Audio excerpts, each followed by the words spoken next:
Hey gang, this is Pose of the Week and I'm Denise, and today our pose is Sirsasana or headstand.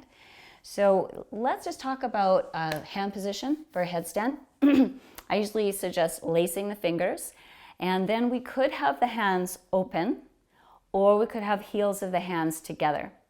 So for beginners, I usually suggest opening the hands, and that is because, and then tucking the last pinky underneath. It gives you a slightly larger base of support, which a beginner really appreciates. And then later on, once you feel solid and your shoulders and arms feel solid, then probably going to heels of the hands together is actually great because it even takes a lot of the weight off the neck. So it's pretty amazing. But I think the base of support is pretty important for a beginner, my suggestion.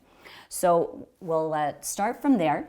And we always want to make sure that our elbows don't get too far apart. So we can take this measurement, get the elbows on the mat, set up the hands nice and strong. The fingers need to be really active. This has to be solid.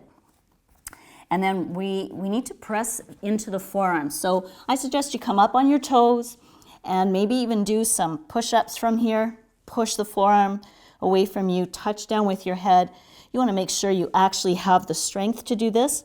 Then keep pressing down into the forearms as you get the hands around the head. I've got the base of my thumbs pressing on my head.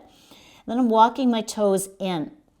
So from here, you're not going to probably pike up when you're a beginner. But let's keep one set of toes down and one leg up so that we're not kicking up. So watch this top leg. Once I take it back just a bit, I start to get my hips over my shoulders. So I would just work on very slowly watching this toe that's on the floor, watching when it wants to come up. And then we can switch sides. Watch that toe. Oh, there it goes. So just start to feel where you need to get those hips to bring the legs up. And then you can go into your full pose. But believe me, I understand that takes a while to get the balance. So you might want to just come to a wall. I suggest backing yourself right in like this, nice and close. Building your foundation again. And coming up, just keep one set of toes on the wall. Bring the other foot up, just so you can get into the shape and spend some time there. So you can just have this toe just touching, and then when you start getting braver, bring it up.